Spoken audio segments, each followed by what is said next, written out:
guys and gals, Nary here from Drake Wing Gaming. Some of you may on Twitter, the Gaming Dragon. Today I'm coming back at you another Let's Play episode of Violet Memoir, Lucas's Path. So y'all, let's go ahead and just jump right back into it, shall we? Please sit back and enjoy for the next 18 minutes while entertaining you, and let's jump right in. Alarm Chan, you are up, and let's go, girl. Okay. I don't... I'm just gonna lower that music a little bit. Okay. I don't know if he's dead or if they're divorced, but it looks like he's not involved in their life much anymore. It's probably why they're so close. She does seem really close with her mom. I love my mom, but we're not that close. Not since I was younger. What about you? Lily's face twists into an expression I can't describe before she just shakes her head. She opens her mouth to answer, but closes it instead. She looks towards the guys crowding around the computer, and I follow her gaze. It looks like the atmosphere here is even affecting them. There's less open talking, only the occasional mutter from Oscar into Lucas's ear that makes the fox's ears perk up. There's even a distance in their actions. While Lucas is still using the computer, Lee and Oscar are both on their phones. Things are... Her phone cuts her off, blaring loudly. After checking the caller ID, she's standing up and heading off towards one of the aisles. I'll be back. I gotta take this phone call. Make sure things stay peaceful. I don't want to see Lucas clawing someone's eyes out, okay? I don't think I can stop any fight from breaking out if something happens, but there's only one response I can give her. It's not like I can just tell her no. I'll try my best. She flashes me a smile before dashing down the closest aisle of books, her phone pressing against her head. Her loud voice echoes towards us for a few moments longer before disappearing deeper into the library. Looking towards the rest of our group, they're all staring in the direction Lily disappeared down before Lee looks back at me with his eyebrow raised. She just got a call. It seems to satisfy them because they go back to looking at their screens, still completely disconnected from each other. Reading the previous entry over again, I can't shake this feeling of melancholy this little message to her mother has. What did her mother feel when she found out her daughter had killed her friends? What about when she killed herself? Did she get 2 calls? Or just 1? I wonder if they were the worst calls of her life. A light pattering sound distracts me and I notice little stains on the page. I'm... crying. It's not a lot, but my eyes are watering. Did my chest always feel this heavy? Maybe doing this alone is a bad idea. Maybe... Hey. A voice that sounds like it comes from right next to my ear causes me to flail, almost falling out of my chair. It's a recognizable voice, but that doesn't stop the lightning-paced speed of my heart. Standing right next to me is Lucas, and he's very, very close. His knees barely an inch away from my legs. I must have been really lost in my head to not have noticed him. I quickly wipe my eyes in a futile attempt to save face and give Lucas a smile, but all he has is a confused look on his face. I don't think there's any salvaging this. He glances over towards the others for a moment before looking back towards me, confusion turning into uncertainty. Lee said he thought you looked upset and told me to come talk to you. I don't understand why he made me come instead. Hoy, Foxy! You're not supposed to tell him that! Oscar's words sound chastising, but his smiling face is a clear tell that he's just messing around and finding immense amounts of amusement at our situation. This isn't one of your locker rooms, meathead. It's a library, so keep it down. The response he gets is the sound of booming laughter, and it's clear there's more going on between them. I'm guessing Oscar's been teasing Lucas all day, but he isn't focused on that at all. Instead, his attention is solely on me. You're crying. Well, what's wrong? I know I'm not the best with talking, or people, or just words, but... Nope, not time yet. Okay.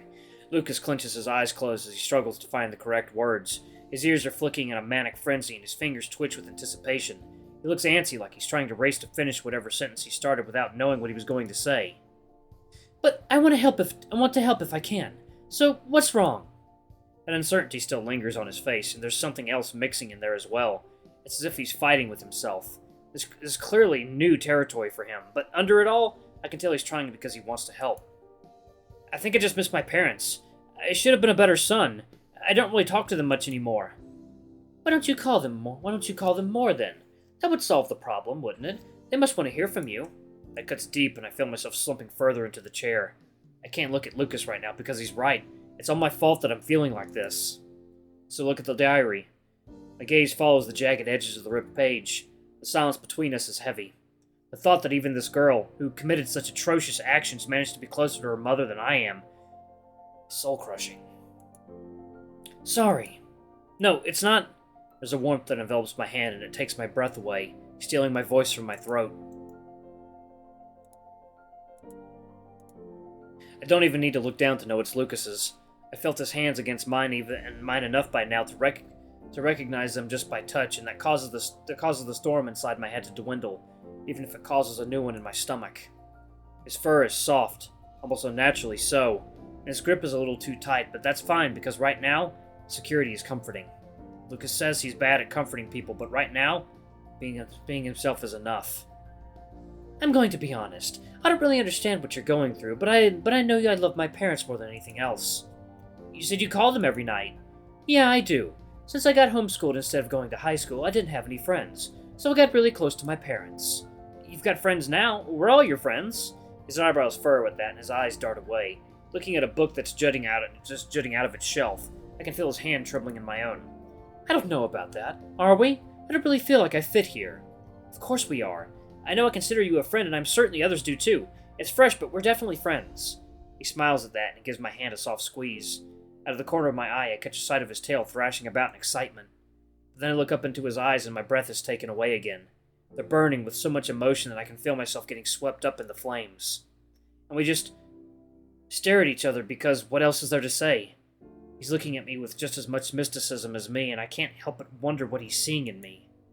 Because there's nothing special about me. I don't have Lee's strength, Oscar's charisma, or Lucas's determination. That's just it, isn't it? He's someone who's probably scared out of his mind, but he's still here. He's the most amazing person I know. No kissing in the library. I'm not sure what catches me off guard more, the comment or the fact that it's from Lee. He's looking towards us with an eyebrow raised and head tilted. The way his eyes dart between us speaks more than any words he could ever say. But aside from the censorious look in his eyes, he's still got a smile on his face, and I'm not entirely sure why. I feel like I'm being left out of something, but I can't think with all the blood rushing to my face. Something familiar must be happening to Lucas, too, because he yanks himself away, his entire body going stiff and standing at attention, his perked ears clearly showing off the rapid reddening. Lucas sputters for a couple seconds before he finally manages to form a coherent sentence. We weren't going to fucking kiss you, troglodyte. You're the one who made me come over here. Despite the harsh language, I can't stop a smile from forming on my face. I must be hanging around with Oscar too much because this lashing out just makes Lucas look cute. Lee and Oscar must be thinking the same thing because their smiles only widen further, and they look towards each other to see, and seem to come to some sort of shared understanding about something. Troglodyte? Basically calling you a feral ape. Out-of-date caveman kind of thing. Real smart guy insult. Why do you know that? Hey, I'm a smart guy. I like to think of myself as a dolphin. Real elegant. You definitely laugh like one sometimes. The banter between them isn't natural. It feels a little forced, and it takes me a moment to realize what they're doing. They're trying to make Lucas more at ease. Lucas seems to realize something and his body relaxes, though there's still a residual tension lingering in his body. His expression has softened, leaving him looking mournful. Sorry, I didn't mean to lash out like that. You're fine, kid. We understand.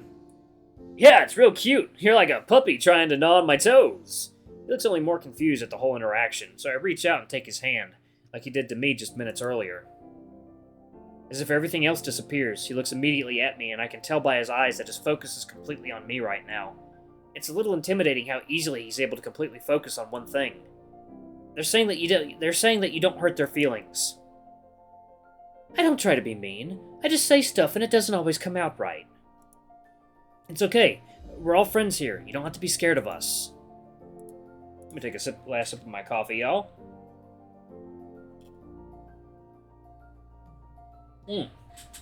Alrighty, all good to go. I just have trouble with people and understanding things. He looks embarrassed but not ashamed, more bashful than anything else. I feel like he wants to tell me something, but he's struggling with it, so I try to throw him a little lifeline. Just something to help him along a bit. Why's that? It's nothing! It's just now that I realize that Lucas is an awful liar. I don't think he lies often. He comes across as someone who always says what comes to mind. You don't have to be afraid. I won't judge you. You helped me today and yesterday, so let me help you. I can't tell you. Not yet. I'm not comfortable sharing that part of myself with someone again. I can promise you, it's not something that needs fixing. It's just a part of me. Standing up, my chest almost bumps into his, and I'm once again reminded of just how close Lucas is standing to me. I expect him to take a step back, but he doesn't move, as if the minuscule distance between us doesn't bother him at all. I know there's days where I don't like myself, and I think I'm a bad person, but he cuts me off because now he takes a step back. He cuts me off because now he takes a step back. He looks mortified at what I said. Something about it didn't mesh well with him. What? No! You're the best person I know. You're such a good person. Lucas, I didn't mean... No one else has ever reached out to me like that or tried to be my friend. In a long time. So don't call yourself a bad person because... A hand lands on Lucas's shoulder and he doesn't say another word. Only whirls around to see who's behind him. He takes a step back and bumps into me, but I steady him. It's just Lee, and that stoic look on his face has a stern edge to it. I'm instantly reminded of my father right before he scolds me. I think Lucas thinks that too by the way his ears press against his head. Enough! You're being too loud. Sorry, I didn't mean to. I know. Wallace was just trying to say that you can talk to him about things. You don't have to do it now, but the option is always there. Really? I didn't know. Lee gives the two of us a smile, and he looks like a father at his children's graduation or wedding. The implication of that tries to bring a tingle to my face, but I push it back down. It's not the time for thoughts like that. Now, come on. I need some help with this thing. And just like that, he's walking away towards Oscar, leaving the two of us speechless. We're just standing there like stunned deer in headlights. Eventually, Lucas turns around with a sheepish expression on his face, and I can't help but smile because he looks adorable. He still looks pretty unfrazzled by the whole thing, but I don't think it's stressing him out as much. I should go help him out. All right, I meant what I was going to say. Huh? That you can talk to me. Oh. He nods and takes a step before turning back towards me. He wrings his hands while he looks everywhere but towards me. There it is. That smile returns and he gives me another couple of nods before hurrying over to the rest of our group. Oscar and him immediately start bickering, but the smile never leaves his face. Looking down at my phone, I open my mother's number and stare at it for a few moments before I get up and walk down on one of the aisles. I'm almost in the clear when I see Lee's eyes staring directly at me. There's a moment that I'm worried he's going to stop, but he just looks down towards his phone once more. Being the quiet type is definitely a blessing sometimes. It doesn't look like there's anyone in this section. Looking at the books, I think they're about Icelandic history. I suppose this isn't a popular section, but that's good for me. I just want to make a phone call. Bringing up my mother's number, there's a familiar sinking feeling in my stomach, and I begin to feel dizzy, but I push it away. I can't let that night stop me from calling my mother forever. It rings for almost 20 seconds before she picks up. She might be at work right now. Hopefully it isn't too busy. Hearing her voice through the phone brings a flood of emotions. A mixture of relief, warmth, and embarrassment. Hey, baby, what's wrong? I haven't heard from you in a few days. Is everything going all right? My mouth feels so dry all of a sudden. And forming words is a lot harder now. After taking a deep breath, I'm able to pull myself together. It's going good. I just thought I should give you a call. We haven't called in a while, and I was scared I might be worrying you. I hope I'm not causing you problems at work. Oh, baby, no, we're not busy right now, and I always make time for you. It helps that you're married to the boss. I'm able to hear her soft chuckle through the phone, and for some reason that causes all the tension in my body to fall away. It melts away like ice cream on a summer day, unable to handle that wonderful warmth. That certainly helps, and I'm always worried about you. I just thought you'd be settling in, and I didn't want to stress you out. If you ever need to talk, you know both your father and I are always here. Despite myself, I can't stop myself from smiling and my eyes from getting misty. There's so much I want to say but nothing comes out of my mouth. It's like my voice has been stripped away. We love you, baby. You mean the world to us. I love you too. I'm barely able to croak it out. The words are hoarse and I can't stop the wobbling in my voice. I hope it doesn't worry them too much. So what's bothering you? Nothing's wrong. I just saw something and it made me want to call you. To let you know that I love you. Oh, baby, you don't know how much that means to us. That includes your father, too. There's that soft chuckle again, and I can't stop myself from joining her. It's more somber now, and I can feel a warm tear wetting my cheek fur. After Marcus, you stopped talking to us as much, and we didn't want to push you, but we were scared we weren't doing enough. It causes my breath to hitch and makes my blood run cold.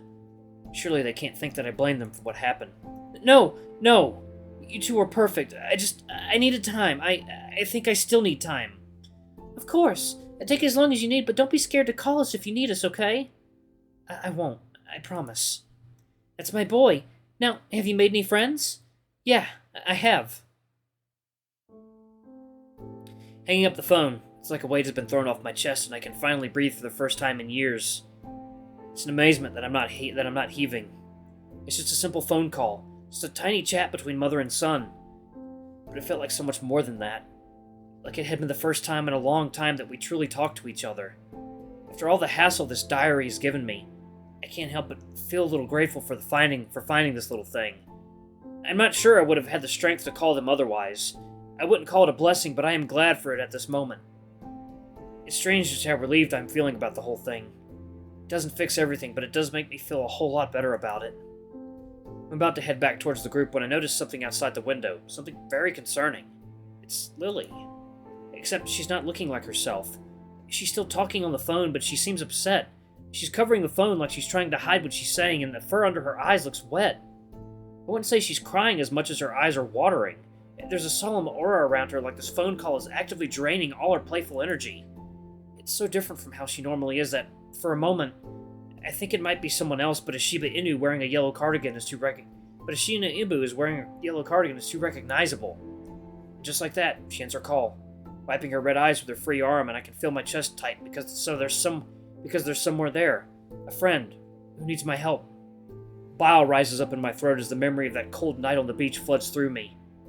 The salty smell of the beach makes me feel lightheaded. I have to steady myself on the bookshelf to stop myself from keeling over and vomiting on the floor. When I look up, Lily's walking away along the side of the building.